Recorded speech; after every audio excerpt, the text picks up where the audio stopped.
Sud Radio, les vraies voix qui font bouger la France, 19h-20h, les vraies voix de l'emploi. Jérôme Laverny. Le travail, c'est la santé. Travailleuses, travailleurs. Parce que nous vivons plus longtemps, il nous faudra travailler plus longtemps et partir à la retraite plus tard. Il y a des gens qui travaillent ici. Le pouvoir d'achat, c'est d'abord le travail, c'est la rémunération, c'est le salaire qui tombe chaque mois. Nous allons faire du bon travail ensemble. Qui vous permet de payer votre loyer, vos dettes, votre alimentation. Et voilà le travail. Paraîtrait qu'il y en a qui arrivent en avance le matin. C'est inadmissible. Mais qu'est-ce qu'il y a au-dessus du droit du travail? Je vous rappelle notre devise, travailler moins pour gagner plus.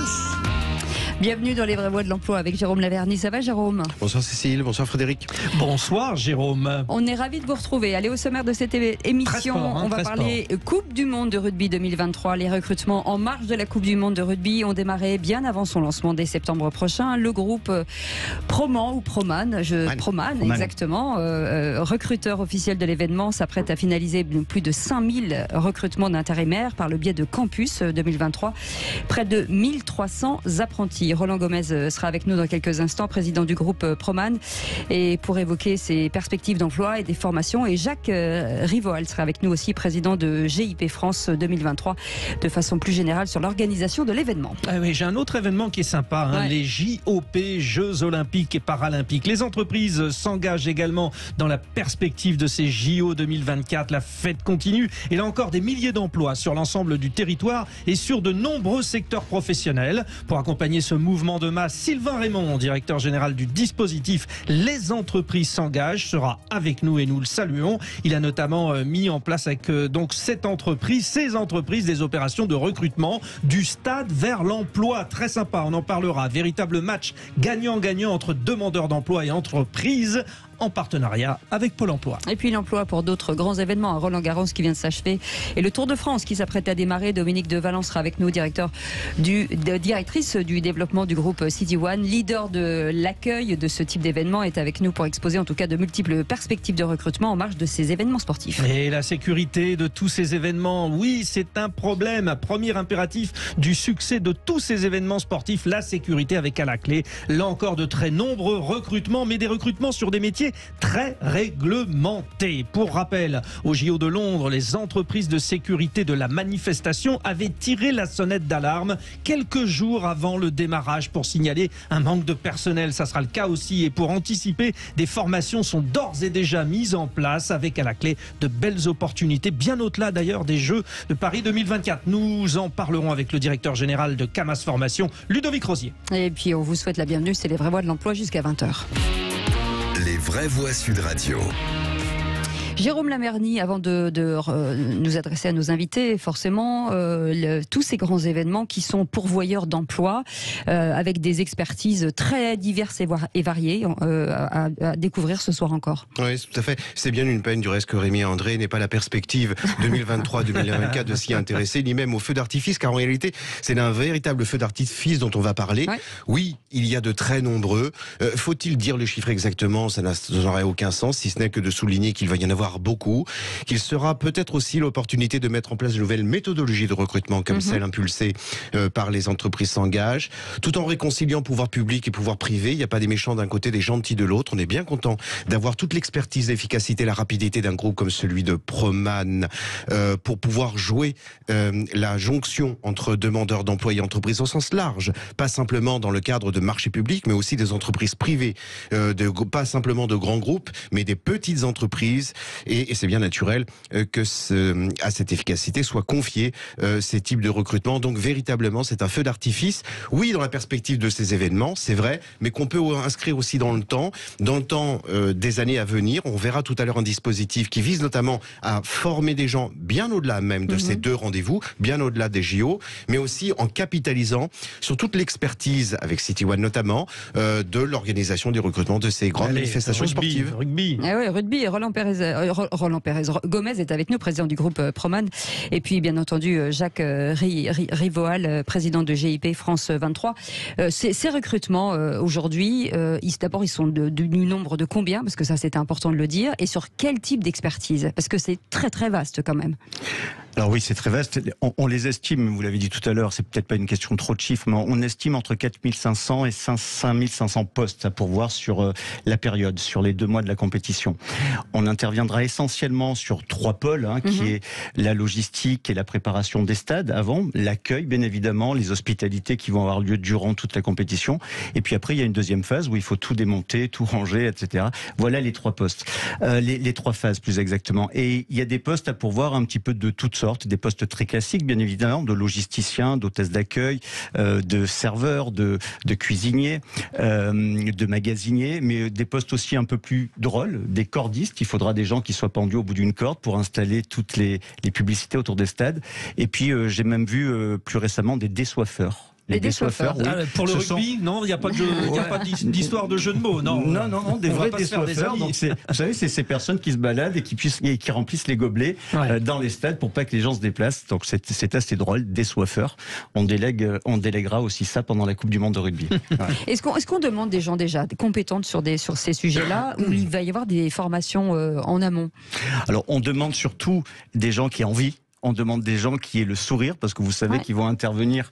Ça va souvent être les premiers à accueillir les spectateurs, au contact des spectateurs. Ces spectateurs, ils vont souvent être français, mais bien évidemment, on attend beaucoup d'étrangers. Il faudra parler anglais beaucoup. Il faudra parler anglais, faire le maximum pour pouvoir se faire comprendre. Mais il faudra surtout parler avec le sourire, je crois, pour qu'on donne langue universelle. Ouais, exactement, pour qu'on donne envie, qu'on donne une bonne image de la France, et puis qu'on soit très professionnel, le service à la française. Voilà. Donc bien sûr, on formera en complément, mais essentiellement, il y a beaucoup de savoir-être. Vous jouez sur la magie d'appartenir finalement à un événement qui est remarquable, qui est quasi universel pour le rugby. On en joue beaucoup. C'est exceptionnel. C'est exceptionnel pour la France, c'est exceptionnel pour les demandeurs d'emploi, c'est exceptionnel pour Proman d'avoir été sélectionné pour être le recruteur officiel. Bravo d'ailleurs. Et j'en suis très fier. Pour nous, pour nos équipes, c'est un travail et une reconnaissance importante. Nous, après l'Euro 2016 et la Coupe du Monde féminine de football, maintenant c'est la Coupe du Monde de rugby. Donc oui, on est très fiers de ça. Et on en joue pour proposer à des gens notamment éloignés de l'emploi de revenir vers l'emploi au travers d'une compétition sportive. C'est somme toute un peu plus attractif que dans une... Excitant. Exactement. Je me permets de souligner que si Proman s'appelle Proman, vous le disiez juste avant qu'on rentre en plateau, c'est parce que à l'origine professionnel de Manosque. Et ça, c'est quand même tout un symbole, qu'une entreprise aussi importante aujourd'hui, réunissant des milliers de salariés, ait eu le soin de rester dans la ville de Manosque. Après, la question se pose de savoir, est-ce qu'il y a une valeur ajoutée à faire un passage dans une des missions, dans le cadre de la Coupe du Monde aujourd'hui, des JO de demain, en tout cas, ça laisse des souvenirs.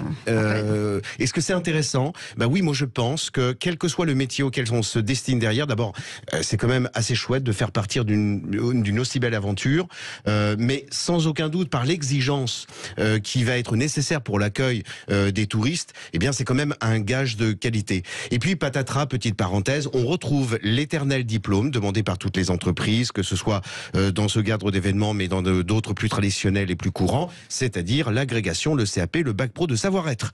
Donc, à bon entendeur, salut. Jacques Rivoal, est-ce que forcément l'emploi c'est le cœur de la machine aujourd'hui? Forcément, sans personne, cette grosse machine, ces gros événements ne peuvent pas vivre. Donc, il y a un lien particulier parce que ça va être une grande famille en plus, toutes ces personnes. Oui, c'est très particulier parce que là, très près du micro, pardon. Le comité d'organisation d'une Coupe du Monde de rugby, c'est une entreprise, bien sûr, mais c'est une entreprise éphémère puisque ça démarre en fait de zéro. À un moment donné, on a une petite équipe commando qui remporte un dossier de candidature, il y a 2-3 personnes, et puis pendant l'événement, ça va être pratiquement 17 000 personnes qui vont travailler pour la Coupe du Monde, alors sur les différents métiers qu'expliquait Roland, et après sous également différents contrats, parce qu'on aura des gens qui sont embauchés dans le comité d'organisation, mais on aura aussi des intérimaires, des prestataires extérieurs, on aura des volontaires, qui vont être là bénévolement, on aura des apprentis et on est très content effectivement d'avoir travaillé avec Proman parce que Proman nous aide en fait sur tous les différents métiers. Ils nous ont aidé à recruter nos directeurs de site, ils nous ont aidé à choisir nos apprentis, à recruter nos volontaires. Donc on aime bien cette collaboration. D'abord parce qu'on veut aussi que cette Coupe du Monde elle soit ancrée dans les territoires, ça fait partie de notre ADN. Donc Proman basé à Manosque, donc c'est vraiment l'illustration parfaite d'une entreprise française, même si elle a une dimension mondiale aujourd'hui, mais qui est vraiment qui a des racines, qui est ancré dans les territoires.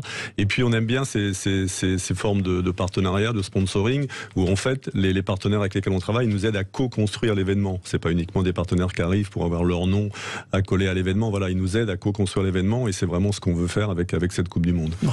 Doit y avoir de la concurrence, parce qu'il y a des métiers qui font rêver, il y a des activités où on est au plus proche de l'événement. Certains ont des frustrations aussi. Là, faut les accompagner en disant oui, mais... Oui, on accompagne beaucoup. Là, on vient de réunir, par exemple, tous nos volontaires et tous nos apprentis. C'était la première fois. Là, on vient de faire ça, décentralisé dans chacun des sites, parce que la Coupe du Monde, elle aura lieu à Lille, à Saint-Denis, à Nantes, à Bordeaux, à Toulouse, à Marseille, à Nice, à Lyon et à Saint-Etienne. Donc, on a des événements très décentralisés. Et on en a fait un vrai team building. Parce que ces gens-là, c'est des gens... Alors, les volontaires, ça va de 18 ans à 80 ans. Donc, c'est vraiment toutes les âges. J'allais vous poser cette question en disant, effectivement, est-ce que l'âge est final? C'est très ouvert. C'est tout milieu différent, tout classe sociale différente. C'est des passionnés, parce qu'ils font ça bénévolement, ils sont pas rémunérés. Ils vont juste avoir une belle tenue, donc un équipement. Qu'ils conservent après, évidemment. Qu'ils conservent religieusement. Il y a un t-shirt, il y a un blouson, il y a une casquette, il y a un sac à dos, il y a une gourde, enfin voilà, il y a des chaussures. On va pas plus loin, le reste, on n'a pas de pantalon, et pas de... Il y a des chaussettes, même on fournit même les chaussettes. Voilà, donc il y a tout un côté un peu magique. Les gens souvent font ça régulièrement. Ils font ça sur le Tour de France, ils font ça, certains étaient là déjà en 2007. Oui, ils sont aguerris à l'exercice. Oui, ils adorent, et ils prennent des vacances pour faire ça. Donc il y a un côté passionnant. Et puis il y a effectivement ces apprentis, parce qu'on a pour la première fois, et c'est assez unique dans le monde de grands événements sportifs, on a créé un centre de formation des apprentis.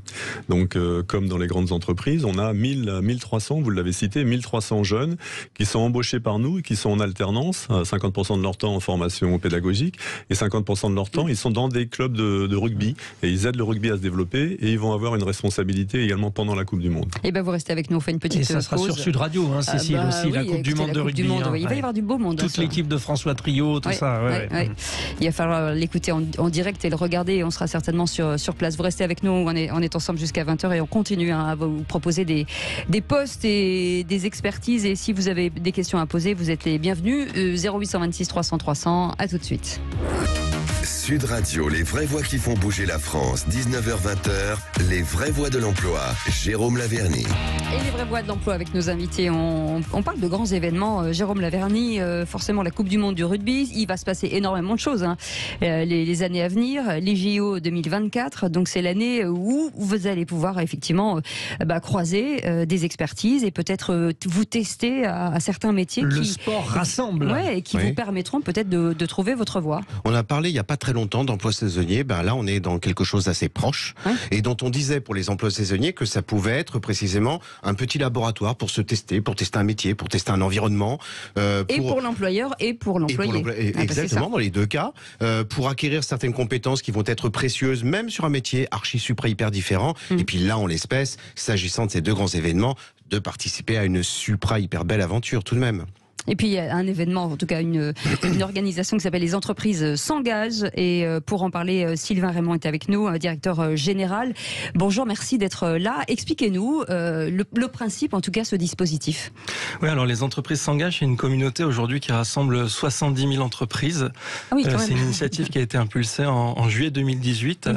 Avec une conviction assez fondatrice à l'époque, qui était de se dire que l'État ne pouvait pas seul relever un certain nombre de défis sociaux, sociétaux et environnementaux, et que du coup les entreprises devaient pouvoir venir en soutien à toutes ces crises qui se succèdent et qui s'intensifient d'ailleurs. Vous les labellisez d'une certaine manière, elles vous rejoignent quoi. Enfin, exactement. Labelliser, on n'est pas obligé d'avoir la signature. Mais alors on fait plus que les labelliser, on les accompagne. C'est-à-dire qu'aujourd'hui les entreprises s'engagent, c'est 70 000 entreprises réparties au sein de 101 clubs départementaux qui sont toujours co-animés par l'État, par des entreprises, et on a un membre de la communauté avec nous aujourd'hui, avec Proman, et puis des animateurs qui sont des réseaux d'entreprises qui ont une certaine expertise d'accompagnement sur ces sujets. Et donc la priorité pour nous, dès le départ, c'était les sujets d'égalité des chances et le soutien de notre jeunesse, notamment, et ça s'est consacré notamment ce sujet au moment du plan Un jeune, une solution, sur lequel des entreprises ont massivement recruté des jeunes, notamment en apprentissage,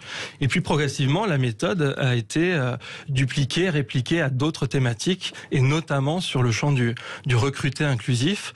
pour que des entreprises qui sont en difficulté de recrutement aujourd'hui puissent diversifier leur manière de faire avec des dispositifs notamment qui consistent à se tourner vers les publics les plus éloignés de l'emploi. L'inclusion par le sport, déjà, très important, un sujet très important. Oui, il y a quelque chose d'assez naturel, parce qu'on l'a dit, le sport, c'est des valeurs fondamentales, c'est des viviers pour nous de recrutement, et notamment des plus éloignés de l'emploi. Je pense notamment aux jeunes qu'on n'arrive pas forcément à cibler sur un certain nombre de dispositifs. On anime notamment le contrat d'engagement jeune, et dans le cadre du contrat d'engagement jeune, en effet, il y a beaucoup de jeunes qui sont un peu sortis des radars du service public de l'emploi, qu'on parvient à attirer via leur pratique sportive. Et, donc, et d'ailleurs, il n'y a pas que le foot, hein. Bon, on a parlé du rugby, mais les sports, d'une manière générale, intéressent et concernent. Exactement. Aujourd'hui, nous, on a monté un programme qu'on retrouve sur la plateforme lesentreprises-s'engagent.gouv.fr, où il y a 3 axes. Il y a le soutien des athlètes qui vont concourir notamment à Paris 2024.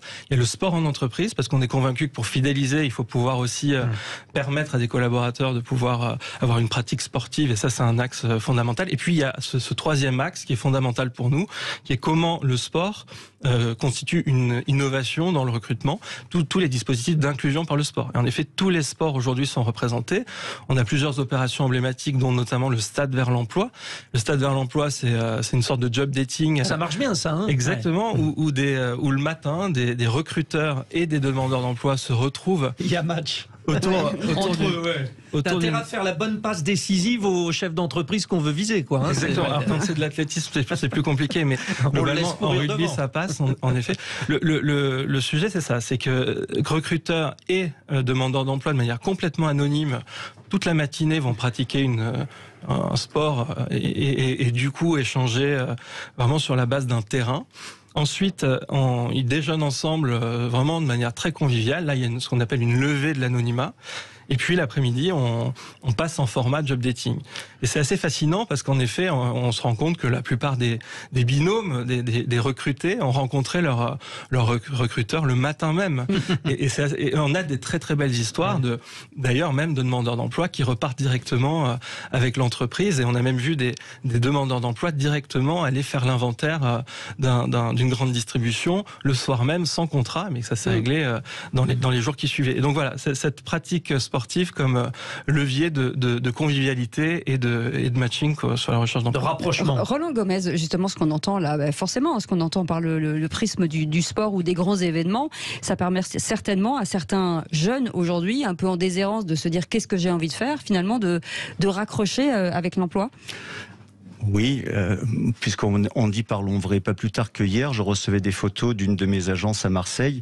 On emmenait une dizaine de minots, c'est comme ça qu'on dit à Marseille, de minots des quartiers, faire des initiations à la boxe. Voilà. Et en même temps, il y avait quelques employeurs qui étaient là pour pouvoir parler. Et en même temps qu'on bosse, qu'on fait des...